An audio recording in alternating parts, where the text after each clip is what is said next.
Hello and welcome to Let the Stones Speak. My name is Christopher Eames and I'll be your host for today's program. A little while ago I sat down for an interview with Zachi Dvira, the co-director and co-founder of the Temple Mount Sifting Project and a friend of ours.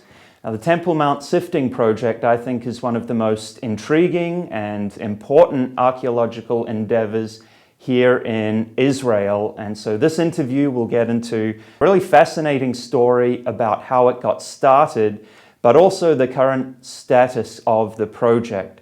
Now, unfortunately, after some 2 decades of operation, this project has been forced to pause since Hanukkah due to a lack of funding. And Zachi put it quite well, I think, in a recent article on the Temple Mount Sifting Project website. This is entitled, "The Sifting Site Faces Closure After Hanukkah." And I want to read a little bit of this to you. He writes, quote, "Over the past year, as the state of Israel has been engaged in a war that many have described as existential, each day has brought new casualties among our soldiers, and hundreds of our brothers and sisters remain in captivity in Hamas's dungeons.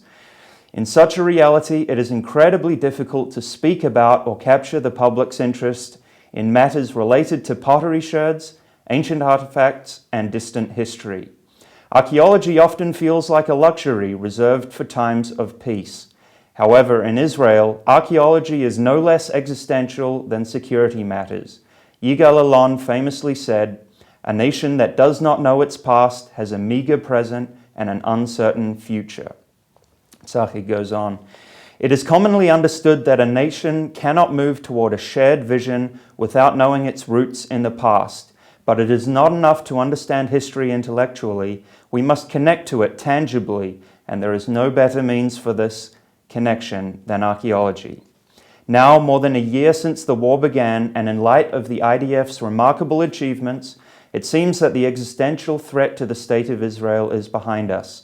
In contrast, the Temple Mount Sifting Project now faces an existential threat of its own. Donations to the project have dropped by approximately 70%, and government funding processes have been frozen. These challenges, combined with a significant decline in visitors to the sifting site, force us to dramatically scale back our activities.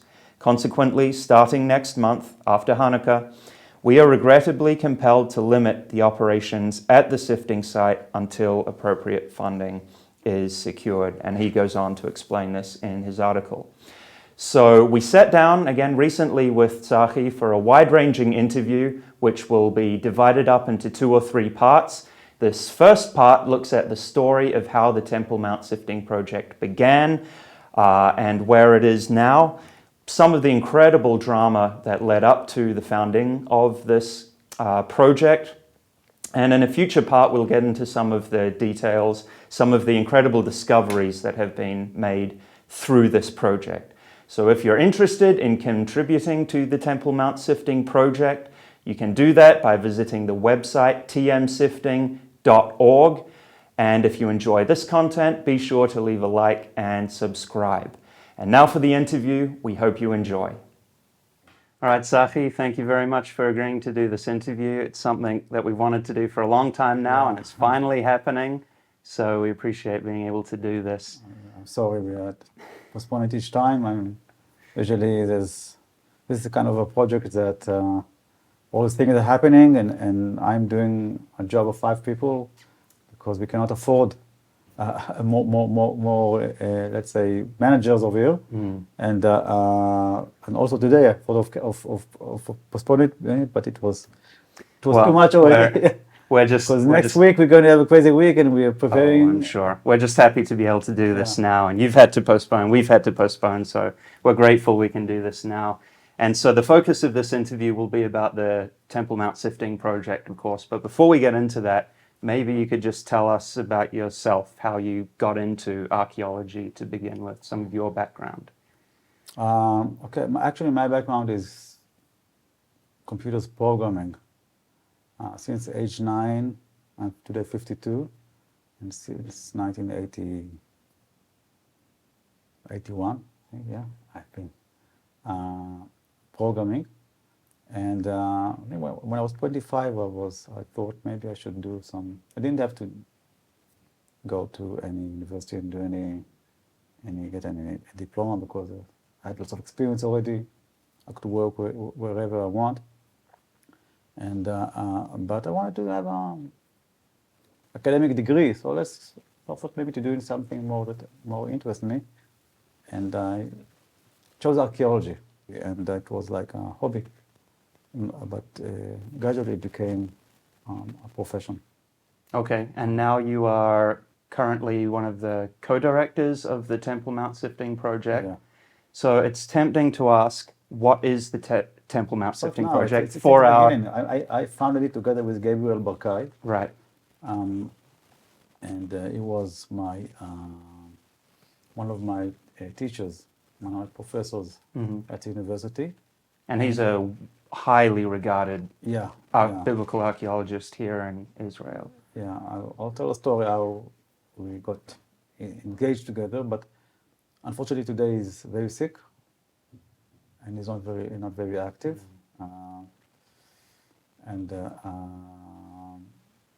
But we do when we're meeting, I do consult him and get some feedbacks,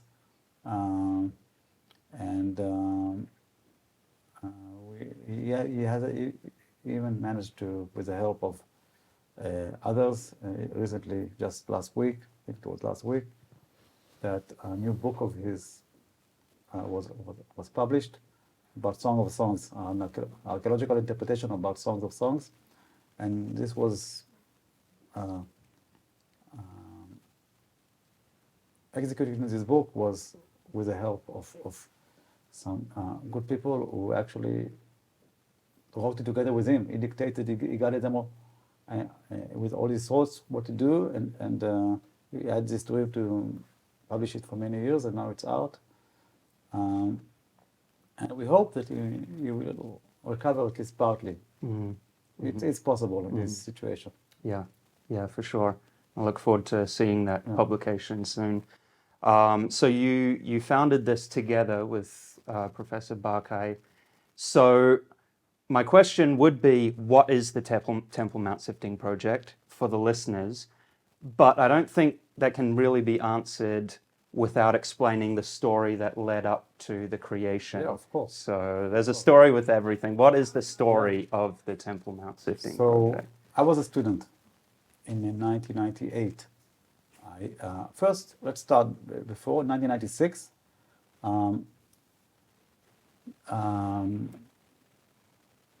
Muslim organizations, mainly the northern branch of the Israeli Muslim organization, is like the Muslim Brotherhood. It's a very extreme organization that has ties with Hamas. And they were concerned that the Palestinian Authority will make concessions in the final negotiations with Israel on the Temple Mount. So they wanted to create facts on the ground. So any vacant place on the Temple Mount to create a new mosque over there. And this is why they began renovating the Solomon Stables. It's a substructure. It's underground. It's about 12 meters below the surface. In the southeastern corner of the Temple Mount, it's a structure that was built in the early Islamic period. It has nothing to do with King Solomon. I'll explain later on what this structure is. But it was out of use since after the Crusaders period. So started renovating this and turning it into a mosque. It's changing the status quo on the Temple Mount. And later, in 1999, they excavated a large pit in order to create a monumental entrance to this new mosque. They exposed the northern facade of this structure. There's archways which were blocked, probably by the time of Salah ad-Din, after the Crusaders. And lots of dirt accumulated in front of it. And the level was raised during the years. And so they removed that accumulation of dirt, of debris, and opened the archways after the mosque was already finished. Now, I already heard about this renovation in 1998, and I heard about a few truck loads who removed dirt from the Temple Mount. And I thought, I don't know, and I was doing a seminar course at Gabi's place. Sorry, I was doing a seminar course at Gabi's course, under the direction of Gabi, and he, my paper was about Jerusalem in the 10th century BC. In those days, a big debate about this subject began, and I thought, since there were claims that not even one single potsherd was found in Jerusalem from the 10th century BC, actually from the Iron Age 2A, I mean, and that the Temple Mount was only annexed to the city in the 8th century BC in the time of King Hezekiah, and the temple was only built during that time. I thought this could be validated, or this could be refuted if we look into the dirt that comes out of the Temple Mount and see if we find any pottery shards from that time. Now, in those days, I was studying about the whole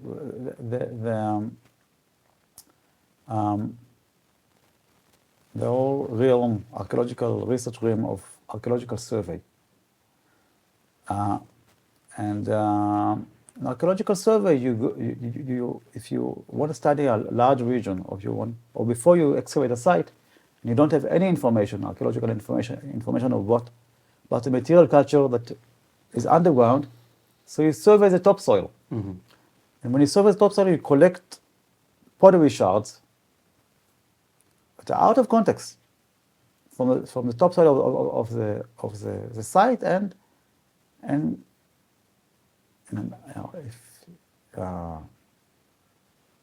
if you do it properly, so you collect at least 100 pottery rims, because the rims is the most indicative part of the pot, and then you identify the shards,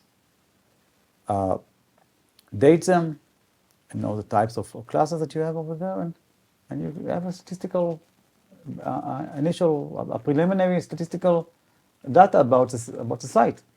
Right. So you had the idea to apply this methodology to the Temple Mount, basically in light of all of this earth being taken. There's another practice that is called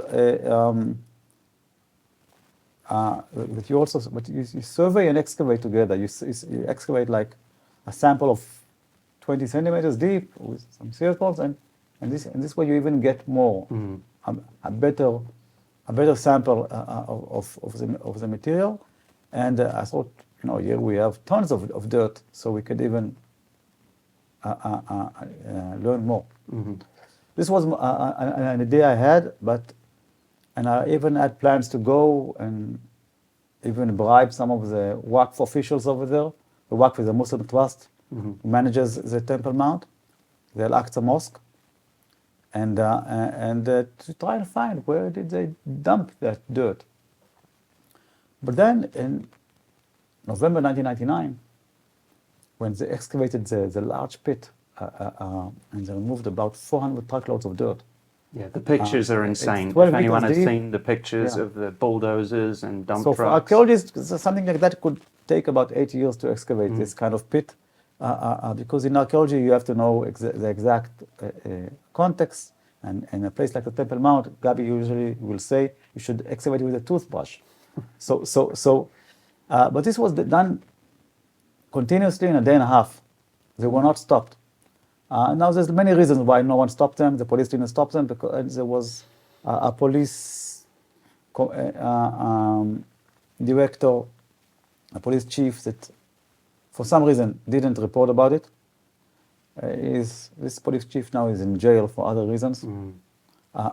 He's a problematic officer. And but when it went out to the media, then they were stopped. Okay, they didn't finish excavating the whole pit. So first they had the heaps of dirt nearby on the eastern part of Temple Mount, and then on December they removed the dirt. And then I was told, I was already inquiring where with people that are involved on the Temple Mount, where did they dump the previous dirt, but in this case, one night they removed 100 truckloads. This is something you cannot do secretly. And they dumped it. First, they dumped it in the municipal dumping garbage dump of Jerusalem near the village of El Azaria, next to Ma'aleh Adumim. Okay. And over there, when the manager of this, the director of this garbage the garbage place realized this is valuable dirt from the Temple Mount with archaeological artifact, he directed the trucks to a clean place. It wasn't mixed together with the garbage. And then I was told we could go over there and check the dirt over there. And then, but when we wanted to go over there, so the night before, they removed 100 truckloads to the Kidron Valley. Once they realized someone is checking them, and they're going to be checked, so why bother drive all the way and dump it in a place that you should do it? I mean, according to the law, you cannot dump dirt, debris, wherever you want. But they didn't care less about the law, so they dumped it in a place that is part of a national park, the Kidron Valley. Right. And they dumped another 100 truckloads. And later on, they dumped more. Eventually, they removed 400 truckloads.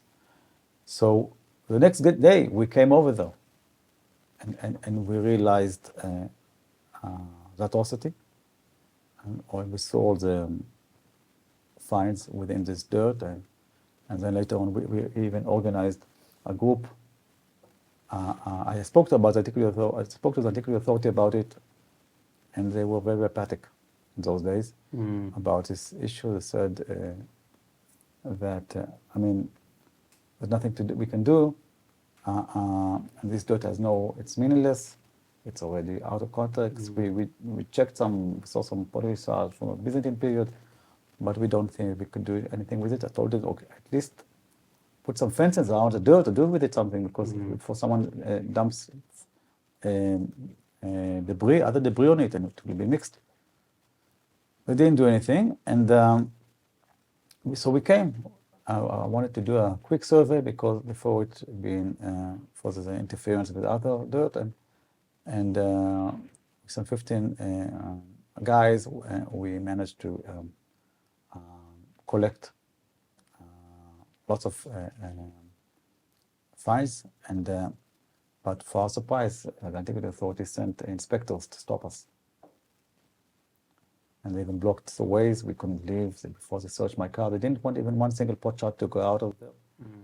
When I spoke to the director, district archaeologist of Jerusalem, he told me, you should have a license. You cannot do this. You cannot collect artifacts without a license. I said, I know, but this is something, an emergency. But you should need supervision. Okay, I said, you have your guys over here. There's nothing we can destroy anymore. Okay, we can just save things. Right. We will deliver you all the finds, but we have these people, okay, it's volunteers. Let's make use of it. So he said, okay. But 5 minutes later, he called back and he said, the director of the Antiquity Authority says we should leave the site. We shouldn't be there at all. Now, the director of the Antiquity Authority usually is a politician. It's a political assignment. He's not an archaeologist. And he was a good friend of the prime minister in those days. Who was, in a few months later on, had to start a negotiation. Final negotiation with the Palestinians. Eventually they didn't reach an agreement, and the Temple Mount was the main issue over there. But they tried to keep this quiet as possible. So this is the reason that they didn't want us to take anything out of it, out of there.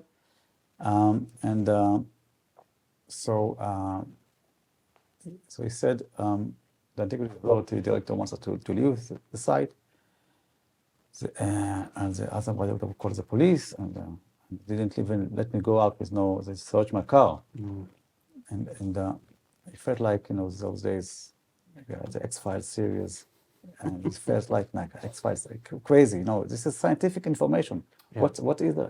And they really, they didn't put any cameras, no media. There were some reporters also came. They tried to keep this, it was like a military zone. So we left, but some of the guys hid things in the pockets, and they delivered all the finds to us. And we were two students who did this, Rani Ardeni and myself. And then we started going with these finds to our professors. And it's very difficult to identify the finds because, it's out of context. But when we reached Gabi, we were shy to contact him. After we went to 3 of our professors, and we weren't satisfied with the identification. Only 25% was identified. So Aran said, maybe we should contact Gabi. And now he seems like, an archaeologist from a different level and from the demigod. From a different age, and from the giants, from the other. So we did, and we called. We gave him a call, and he told us that we could come right away to his house. And he said, okay, show me the material. And I said, where? On the table, on his dining table. It's a wooden dining table. We didn't want to make scratches. He said, told him, this is dirty. He said, you can clean the dirt later on. He was so excited. And then we showed him the find, and we were amazed about his level of identification. About 90% of the things were identified, and his knowledge of all periods, of all types of material culture was amazing. And he was very excited. So this is our first, although he was my professor, but this was a more personal interaction with him, but only. So first, I gave the Gabi recommended. There's those days there was every year there was an annual conference about new studies about Jerusalem, and it was a very popular conference, and it was together with Antiquity Authority and Bar-Ilan University, and there's an institute called the Reinert Institute in the university that they sponsor and this conference, and there's a book that is published from this of papers that is published from this conference, and so today this conference is moved to the Hebrew University. Okay. Now, so they wanted us to speak about it, and when Antiquity Authority heard about it, they made an enormous pressure on the university not to publish this. They called me and said, we forbid you to speak about this about these finds in the conference. I told him, I don't work for you. You cannot forbid me. You cannot tell me what to do. They said these things should be discussed only in closed forums. I didn't understand the logic of this, and I told them, listen, this is scientific information. There's nothing. It won't create any violence, any riots. It will only bring more knowledge, more light on on the history of the Temple Mount. And when we spoke about it in the conference, there was a very big storm. They criticized the university that is giving hospitality to a pirate excavation, that the archaeologists that were not employees of the Antiquity Authority supported us and criticized the Antiquity Authority. So there was a big a controversy.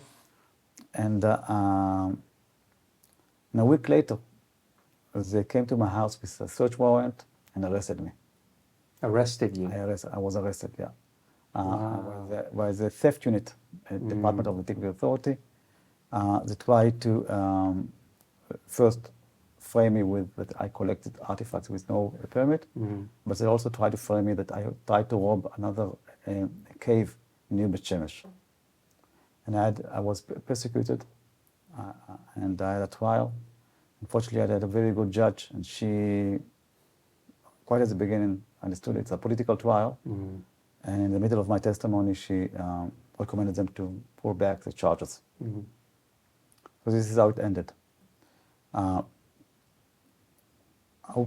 year later, after these events, and many people spoke to us, and me and Gabi, and said, "Why?" And said, "There's a value to research this dirt, this debris, even though its condition, it's lost most of its archaeological significance." And Gabi said, "It's like a dead corpse. It doesn't have the value like it's as when it's alive, but still you have to bury it respectively." Mm-hmm. This is the Temple Mount, and then we started operating in establishing this project. And so we started finding ways to raise funds and also to get a permit. And the permit was a problem. They tried to avoid giving us a permit only after 3 years, when Gabi threatened that he will apply to the Supreme Court. Then they gave him a permit. They ignored me. They hated me those days. And then we got some initial funds. This is actually a very interesting story because in those days I established a website that monitored the archaeological destruction on the Temple Mount. Mm-hmm. And there was a petition, and there was about 5,000 signatures from all over the world who signed this petition.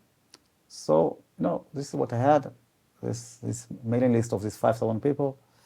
And by the way, in those days, there weren't like these websites that give you the service of newsletters for many. I found a way, because I was a tech guy, so right. I sent 5,000 emails, and we asked for help and funding, donations to do this project. And then I got a phone call from a lawyer from New Rochelle, near New York, and he told me that his father gave, he has an heritage, he bequested $20,000 to something with Jewish significance. Mm-hmm.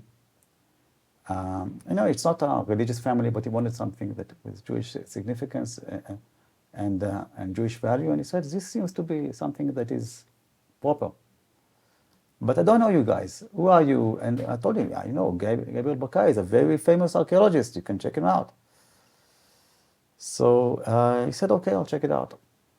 The next day, he sits with his friend and discusses this idea of donating to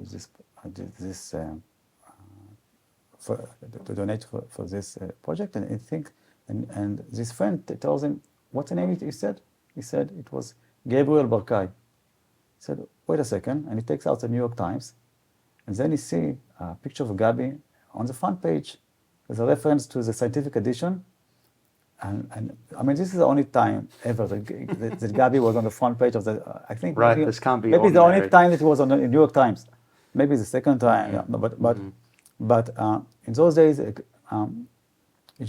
was a new, very significant article that published about, you probably know it, about new verses that were discovered in the Ketaphenim scrolls. The Ketaphenim scrolls in the amulets. They found another verse from the Deuteronomy, and it was done with special lighting techniques with special equipment in NASA. Mm-hmm. So this was on the New York Times, and it was for him a sign that I should help this project. And since then, he and his family are engaged with this project, and we began. We got some help from the National Park Authority. We got a compound in a national park, mm-hmm. Called Emek Tzurim. It was nearby the dumping place, and we began transferring the dirt over there. Okay. And we, in the beginning, we kept it in a low profile. We didn't want to publish it too much,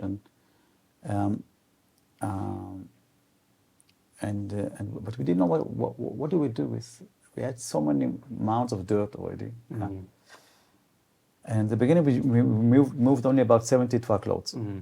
We actually we didn't realize that the main dump is north from our spot that we removed the dirt. I mean, 20% of what we removed was from the Temple Mount. Another 80% other debris, local debris, modern debris that was dumped over there. And we didn't realize, we didn't understand why there's so much modern garbage in this debris.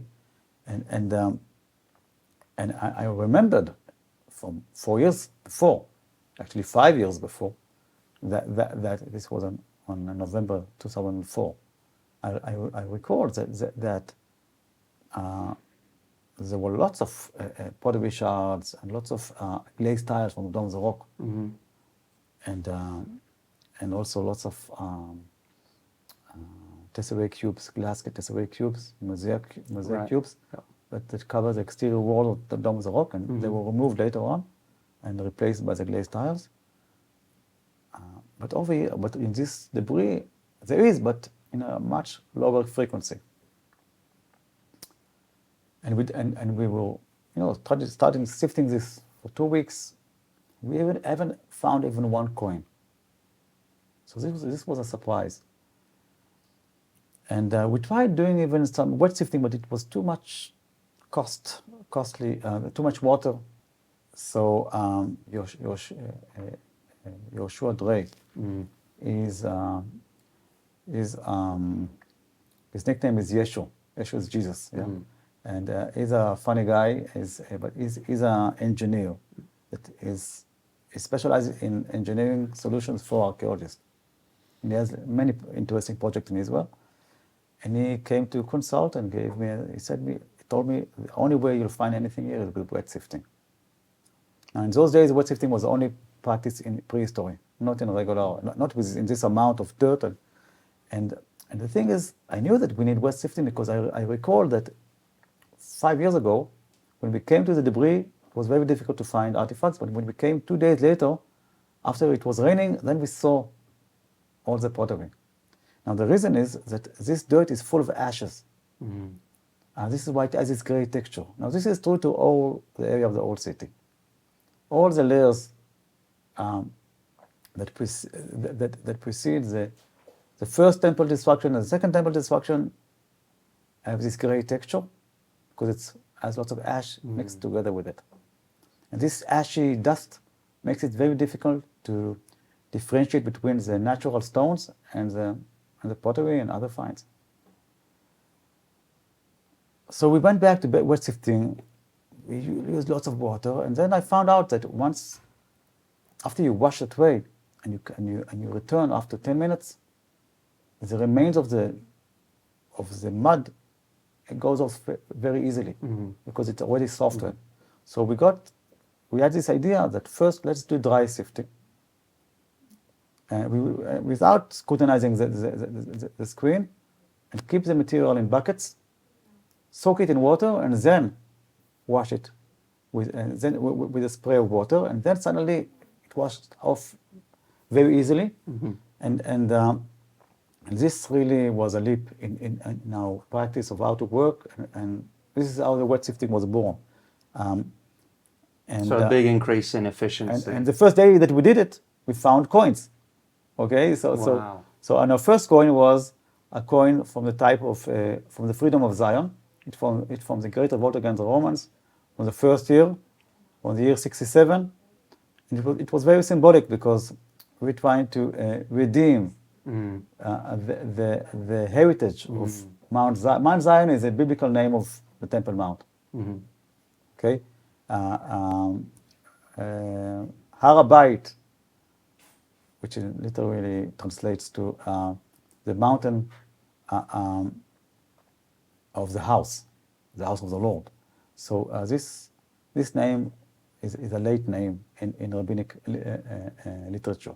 Okay, it began during the second temple, but later on it took over the Mount Zion name, and Mount Zion shifted to the West Hill,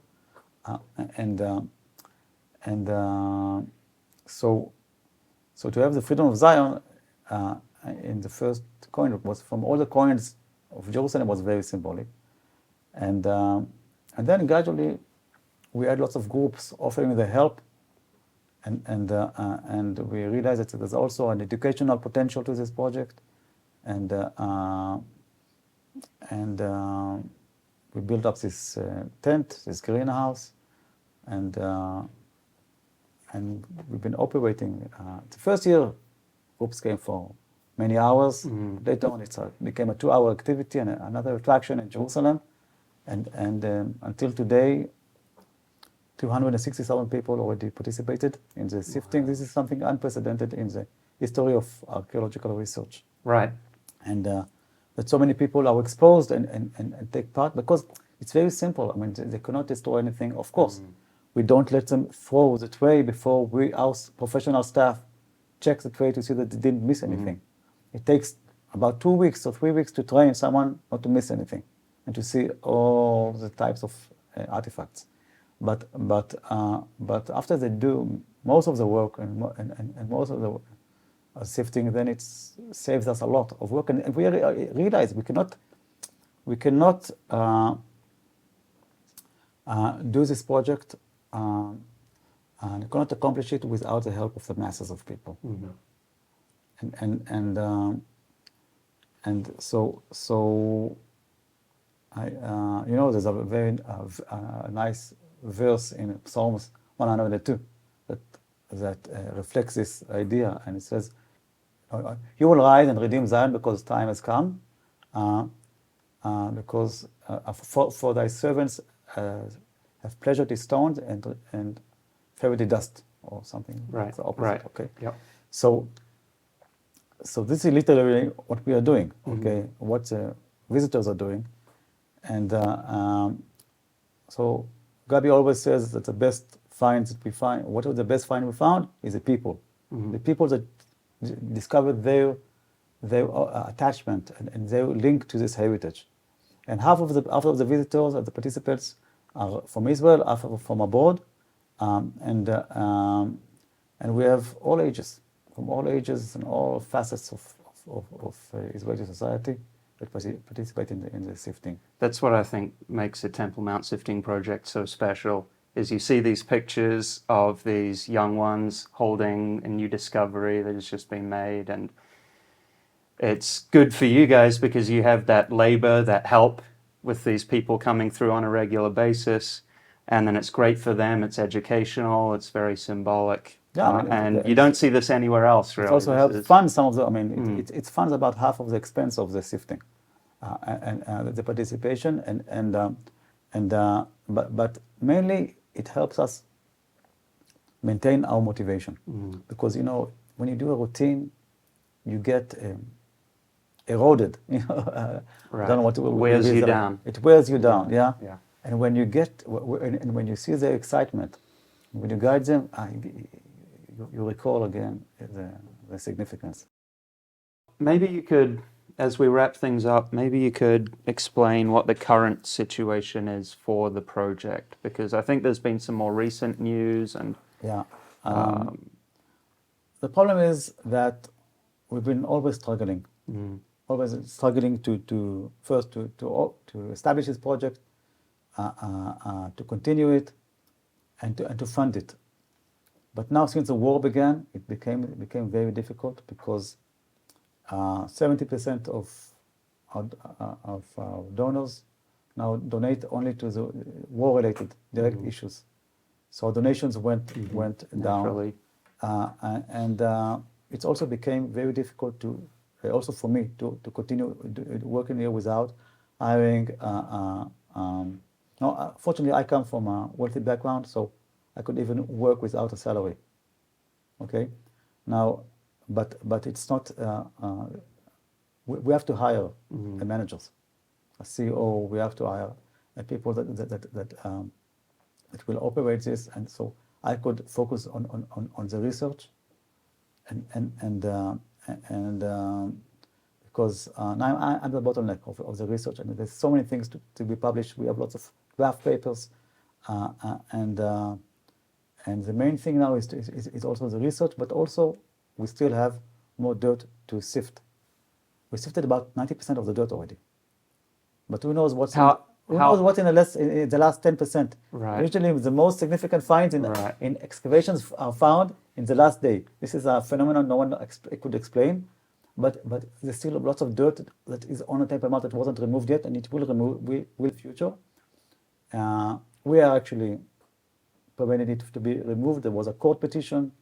It should be done in a controlled way, and so the funding became very difficult, and we probably after Hanukkah will have to pause the sifting because at least operate it only in days that groups could fund the whole cost. Usually, the groups, the income from the sifting funds half of the cost of the sifting. That's about a quarter of our whole operation. But also our whole operation is very slowly, the research is very slowly because we're working in a slow pace because we don't have enough funds. So now we are trying to achieve government funds, but it's very difficult. We were almost able to, we were approved to receive government funds just before the war. And we just began receiving them, and then it stopped. So I don't know if we'll receive government funds or not. Yeah. But we're trying to survive. Okay. So there'll have to be a pause just following Hanukkah then. Unless we'll have a solution. Okay. Yeah, but the pause will be, we probably will lose some of our staff, and we'll operate it only with staff from the lab when there's big groups and when they're ready to pay enough money. But it's only very few groups that could do that. Right. Okay. Right. But the 90% of our visitors won't be able to visit us, and I don't know if this will last. So now we are in a junction. Yeah, it's a tragedy just based on the importance of this material that you're finding. So, how can people follow what you're doing? Donate maybe if they wish to. Search Temple Mount Sifting Project. Okay. They will find our website. There's a link for the donations. Okay. So you can anything will help. Anything will help. Okay.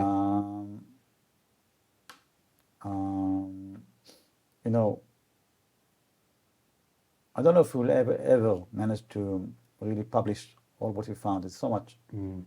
But as much as we publish more, there will be more knowledge that will be accessible to the. Of course, we are working with a priority order, but I don't know what will be discovered. But I think our main discoveries haven't been discovered yet. Okay. They're still waiting. Well, I think you guys have done a tremendous job, amazing discoveries, amazing work that you've done pushing through all these obstacles through the past several decades to get to this point, and it's a commendation to you and to your team. So please do check out the website, and if you like, leave a donation, or you can keep current with all the new discoveries that are being made, and hopefully this continues. So we need any help could help. Any help from our viewers. We hope maybe the government will give eventually something. So, thanks. Okay. Well, thank you very much. Great work again. We really appreciate doing this interview with you. So, thank you very much. Thank you for bringing this story.